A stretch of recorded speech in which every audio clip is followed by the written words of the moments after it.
The rain pounded against the windshield as Daniel Carter turned onto his street, his uniform still stiff from the 12-hour shift he had barely survived.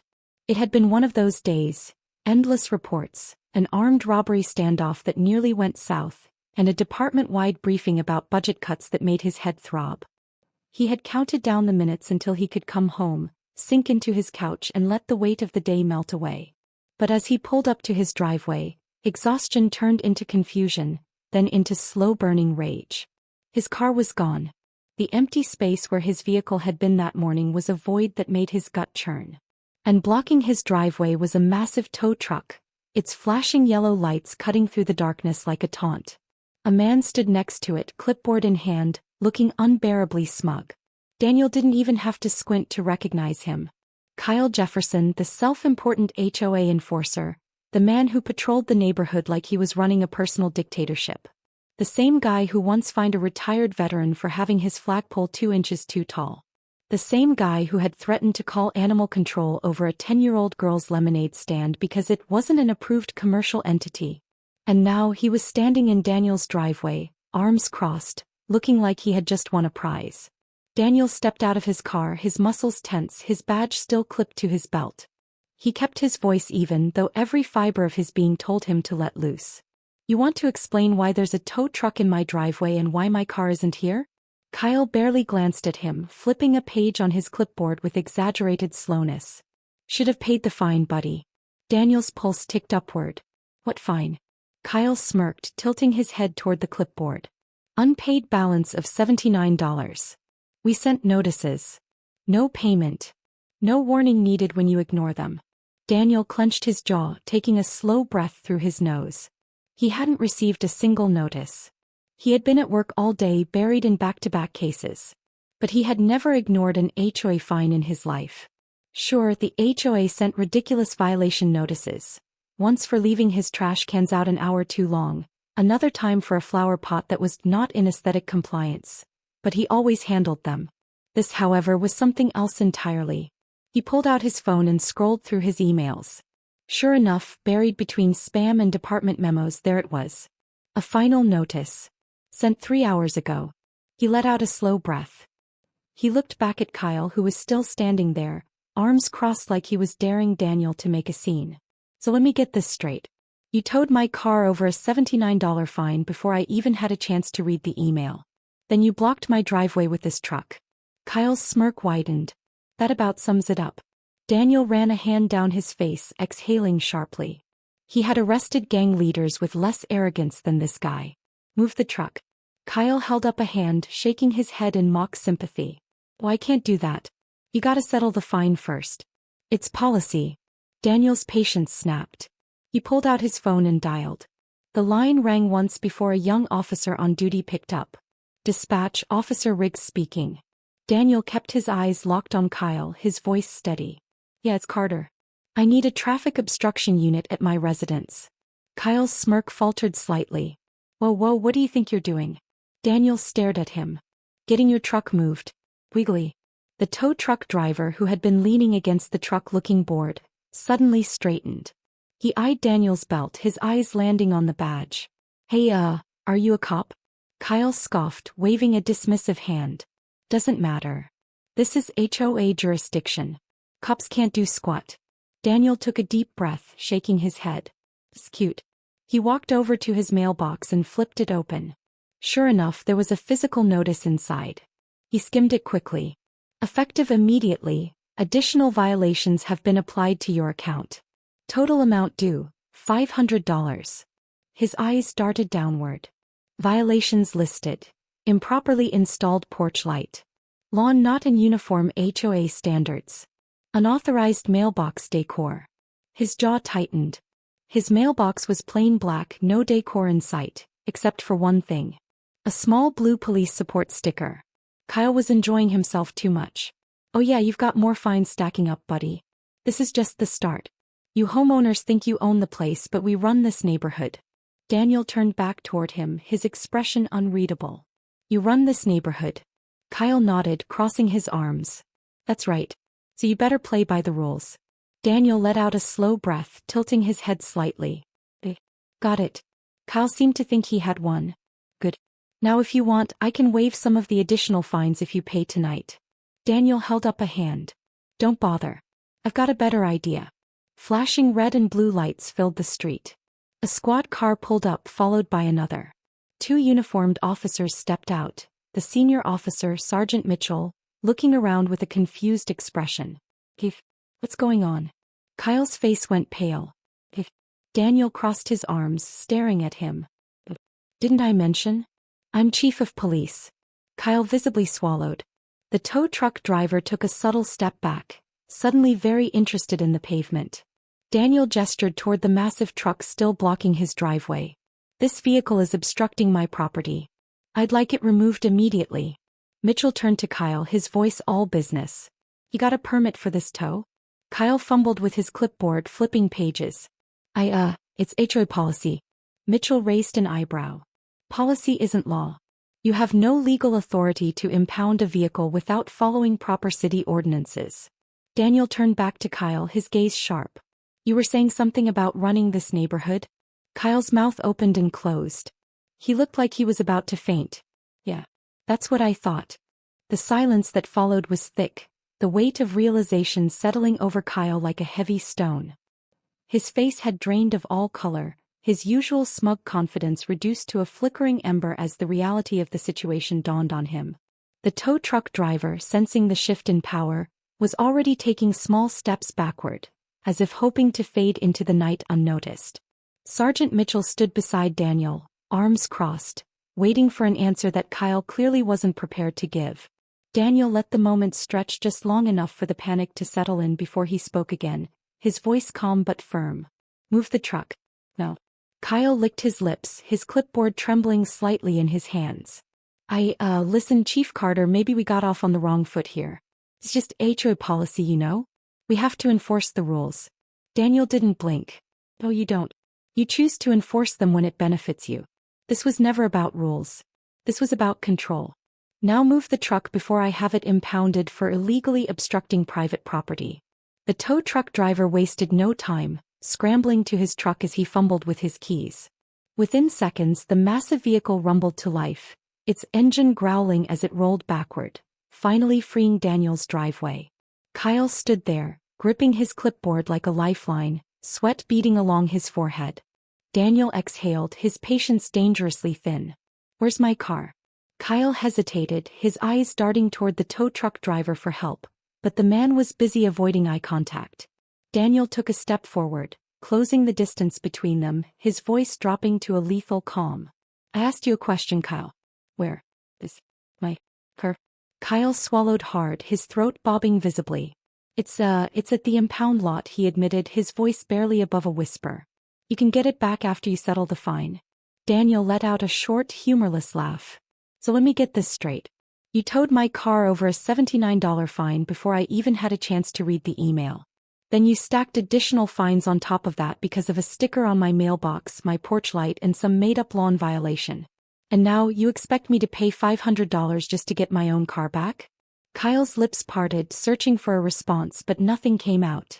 Daniel let the silence stretch before shaking his head. Yeah, that's not happening. Sergeant Mitchell, get the impound lot on the line. I want to know if they had the legal paperwork to seize my vehicle. If not, that's theft. And while we're at it, let's check if Kyle here has the proper certification to authorize tows. Something tells me he doesn't. Kyle's entire demeanor shifted, his confidence cracking under the weight of the situation. Oh, okay, hold on, no need for that, Chief. Look, maybe we can work something out. You pay the original fine and I'll see about waiving the rest, huh? Daniel raised an eyebrow. Waiving imaginary fines you shouldn't have issued in the first place? It's cute. But I've got a better idea. Let's go ahead and investigate the HOA's financial records. I'd love to see how you determine who gets fined and who doesn't. Kyle's expression turned from nervous to outright panicked. That's when Daniel knew he had struck the nerve he was looking for. Before Kyle could stammer out another excuse, the radio on Sergeant Mitchell's belt crackled to life. The voice on the other end was crisp, professional, but there was an unmistakable edge to it. Sergeant, we've got a problem. The tow company isn't licensed.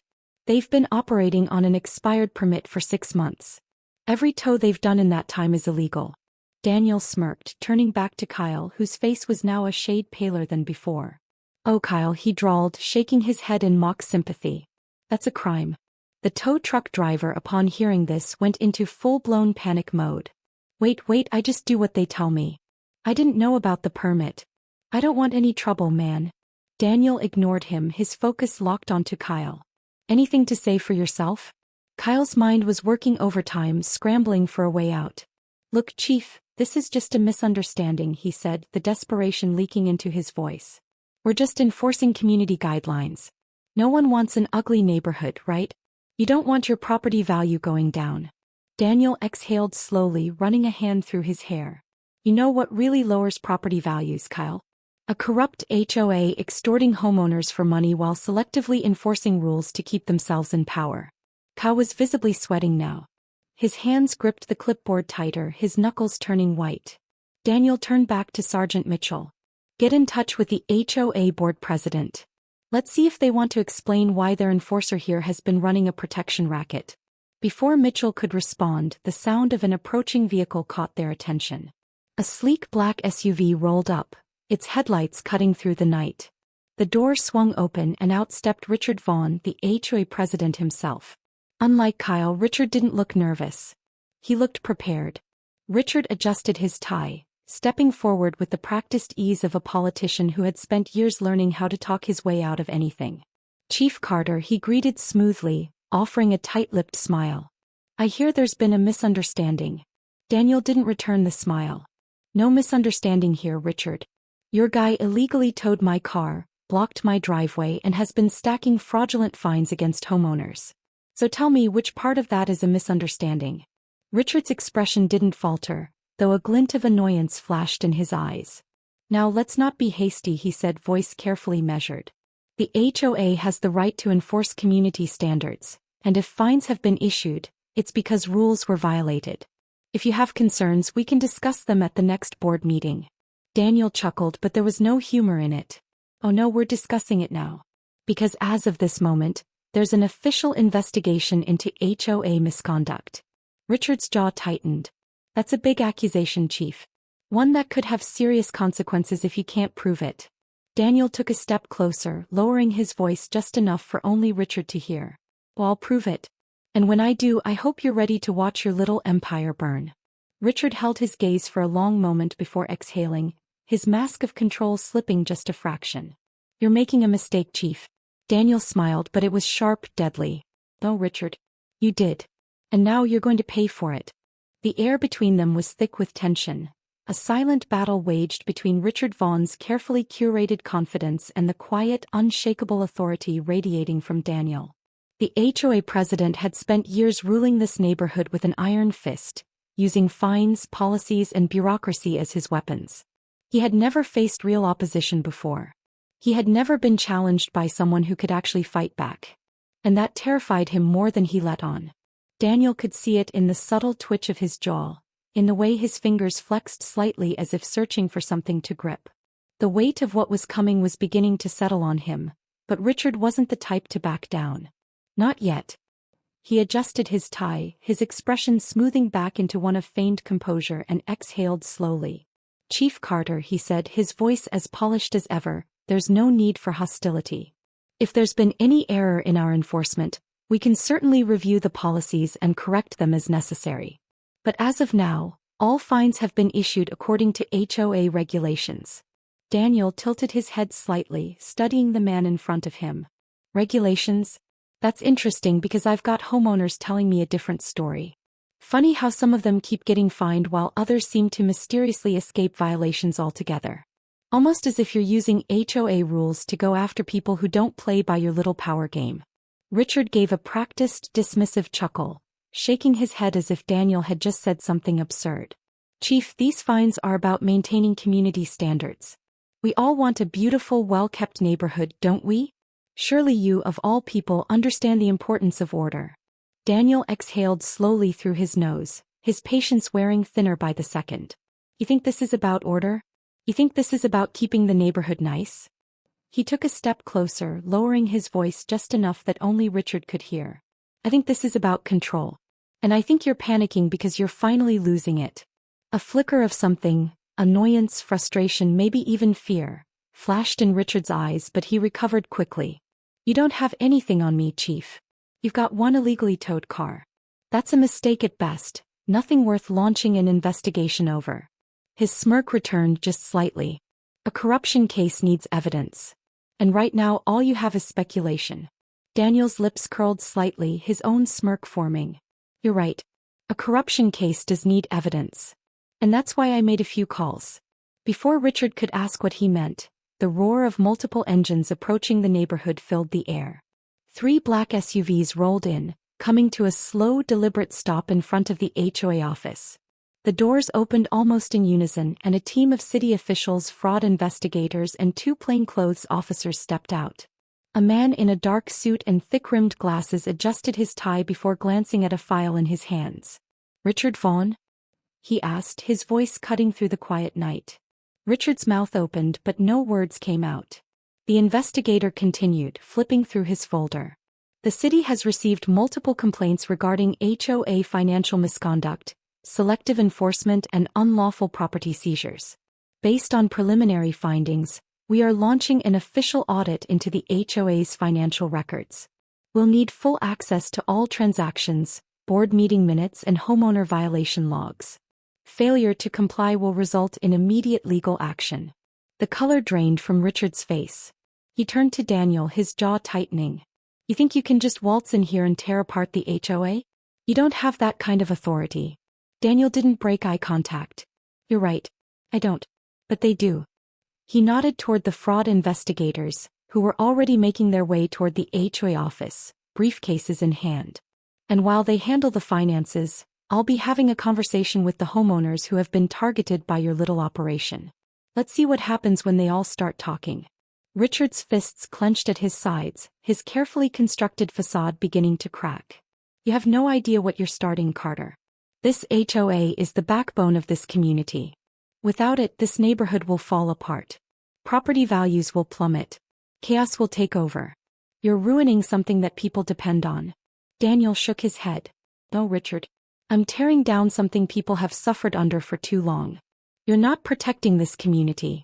You're exploiting it. As if on cue, a growing number of homeowners had started gathering on their front lawns, watching the scene unfold.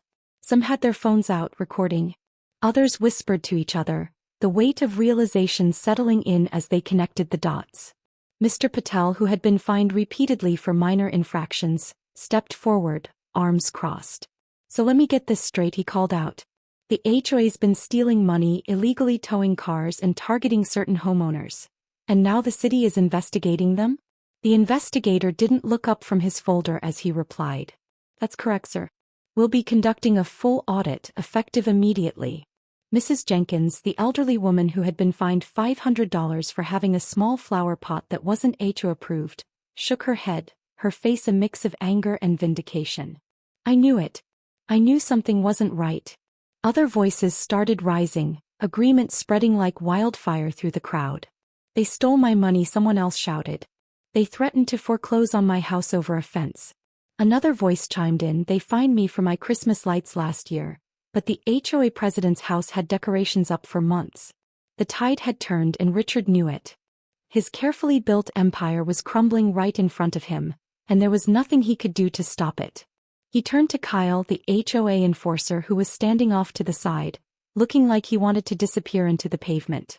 Richard hissed, grabbing him by the arm. Do something. Fix this. But Kyle had lost every ounce of bravado he had earlier. His hands trembled as he swallowed hard. I don't think we can fix this, boss. Daniel watched as the panic spread across Richard's face. The once untouchable HOA president was now standing in the middle of a mob of angry homeowners, city investigators tearing through his records, and law enforcement ready to pull him in for questioning. It was over. He could see it in Richard's eyes, the slow realization that he had lost. But Daniel wasn't done yet. "Oh, and Richard," Daniel called out, drawing the man's attention back to him. "One more thing. You know all those fines you issued?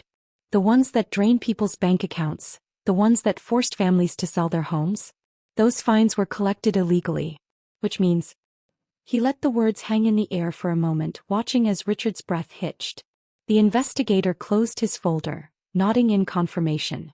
Every single fine must be refunded. Every last cent. The crowd erupted. Cheers, laughter, and relieved sighs filled the air as Richard Vaughn stood frozen in place, staring at the wreckage of his rule. Daniel took a step back, crossing his arms. And just like that, the king had fallen. The crowd's energy had completely shifted, the murmurs of quiet resentment morphing into outright rebellion.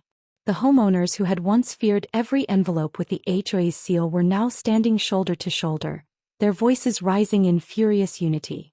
Richard Vaughn had spent years lording over them, using fines, threats, and selective enforcement to turn their own neighborhood into a personal fiefdom. But now, the weight of his corruption had finally come crashing down, and there was nothing he could do to stop it. The fraud investigators were already inside the HOA office, their voices calm but firm as they sifted through financial records, each page revealing more evidence of misconduct. Sergeant Mitchell and his team stood nearby, their presence ensuring that Richard wouldn't be going anywhere anytime soon. And Daniel Carter, arms crossed, watched the entire thing unfold with the satisfaction of a man who had just flipped the script on a villain who thought he was untouchable. Richard's face was a mask of barely contained fury, his jaw clenched so tight it looked like it might shatter. He had been backed into a corner, and men like him, men who built their power on intimidation and manipulation, did not handle losing well. His gaze snapped toward Kyle, the once smug HOA enforcer who now stood off to the side, looking like he wanted to evaporate into thin air. "Kyle, fix this," Richard snapped, his voice low but laced with venom. "Say something. Do something." Kyle, still clutching his clipboard, shook his head, his hands visibly trembling. "I don't think there's anything I can do," he stammered. Richard's nostrils flared as he turned back toward Daniel, his mask of calm slipping further with each second. "You don't know what you're doing, Carter," he hissed. "You think you're some kind of hero? You're destroying the very structure that keeps this neighborhood from falling into chaos. You're setting a dangerous precedent." Daniel chuckled, but there was no amusement in it. "You know what's dangerous, Richard? Letting power-hungry bureaucrats like you run unchecked. Letting people like Kyle here operate like little dictators because you told them they could. Letting an HOA operate like the mob while homeowners are too scared to fight back. That's dangerous." He took a step closer, his voice dropping to a lower register. "And you know what the best part is? You did this to yourself." Richard scoffed, shaking his head as if the very idea was ridiculous. "Don't be dramatic. You don't have anything on me. The fines were legal. The HOA's finances are in order. This so-called audit is just a formality, and when it's done, you'll see that this was all an overreaction. A minor clerical error at best." But even as he said it, his voice wavered slightly, like he was trying to convince himself more than anyone else. The investigator who had been flipping through the HOA's bank statements suddenly let out a low whistle. "Richard Vaughn?" he called, drawing everyone's attention. Richard turned, his expression faltering just a little. "Yes." The investigator held up a document, adjusting his glasses. "Would you care to explain why tens of thousands of dollars in HOA fees have been transferred to an LLC under your name?" Richard's entire body stiffened, the blood draining from his face so quickly it was almost impressive. That's a mistake," he stammered. The investigator raised an eyebrow. "A mistake that's been happening for the last 5 years? Because according to these records, you've been siphoning funds into a personal account, disguising them as administrative costs. That's called embezzlement, Mr. Vaughn." A collective gasp rippled through the crowd, followed almost immediately by an explosion of angry voices. Mrs. Jenkins, the elderly woman who had been fined for her flower pot, gasped so loudly it was almost theatrical. "That snake has been stealing from us this whole time." Mr. Patel, shaking with barely restrained rage, held up one of his past HOA violation notices. "And all while threatening to foreclose on our homes over made-up violations. You're a damn thief, Vaughn." Richard's lips parted as if to argue, but no words came out. His carefully constructed empire, his years of intimidation, his manipulative power plays, it was all falling apart, and there wasn't a single lifeline left to grab onto. His breathing had grown uneven, and for the first time since arriving, he looked genuinely afraid. Daniel let the moment stretch, watching as the panic settled into Richard's features before finally speaking again. "You wanted power, Richard. Now you're going to see what happens when real power comes knocking." Sergeant Mitchell took a step forward, pulling a pair of handcuffs from his belt. "Richard Vaughn, you are under arrest for financial fraud, embezzlement and illegal property seizures. You have the right to remain silent. Anything you say can and will be used against you in a court of law." The moment the cuffs clicked around Richard's wrists, the crowd erupted into cheers. Some people clapped. Others laughed, a mix of relief and schadenfreude washing over them as they watched the once mighty HOA president be led toward the police car like any other criminal. Mrs. Jenkins took out her phone and snapped a picture. "This one's going on the community bulletin board," she declared, grinning. Kyle, still standing frozen, turned to Daniel, his voice small. What happens to me?" Daniel glanced at him. "That depends. You want to go down with Vaughn or do you want to start talking?" Kyle hesitated, his Adam's apple bobbing as he swallowed hard. Daniel smirked. "Smart choice." As Richard was loaded into the squad car, his eyes burned with hatred. "This isn't over, Carter," he spat. Daniel met his glare with an easy smile. "It's over, Richard. You just don't know it yet." As the car pulled away, the weight of the moment settled over the neighborhood. It was over. The tyranny of the HOA had finally ended. The fraudulent fines, the arbitrary enforcement, the corrupt leadership, it was all gone. And as the city officials continued their audit, it became clear that not only would every illegally collected fine be refunded, but the HOA itself would likely be dissolved entirely. Homeowners gathered in groups, talking excitedly, shaking hands, embracing. It was as if a dark cloud had finally lifted. Mr. Patel turned to Daniel, a grin forming on his face. "So, Chief, ever thought about running for HOA president?" Daniel let out a loud laugh. "Not a chance in hell." Mrs. Jenkins smirked. "Then how about honorary neighborhood hero?" Daniel shook his head, amused. "You know what? I'll take that." As the neighborhood celebrated around him, Daniel exhaled, letting the tension of the night finally leave his body. Justice had been served. The people had won. And for the first time in years, the neighborhood finally felt like home again. Which moment in the story felt the most satisfying for you? Was it the arrest, the neighborhood rebellion, or something else? Do you think HOA rules are necessary for keeping a community organized, or do they often go too far? Have you ever had a bad experience with an HOA? So how did you handle it? If you were in the chief's position, how would you have responded to the illegal fines and car towing? Do you think Kyle, the HOA enforcer, deserved any leniency for cooperating, or should he have faced the same consequences as Richard Vaughn?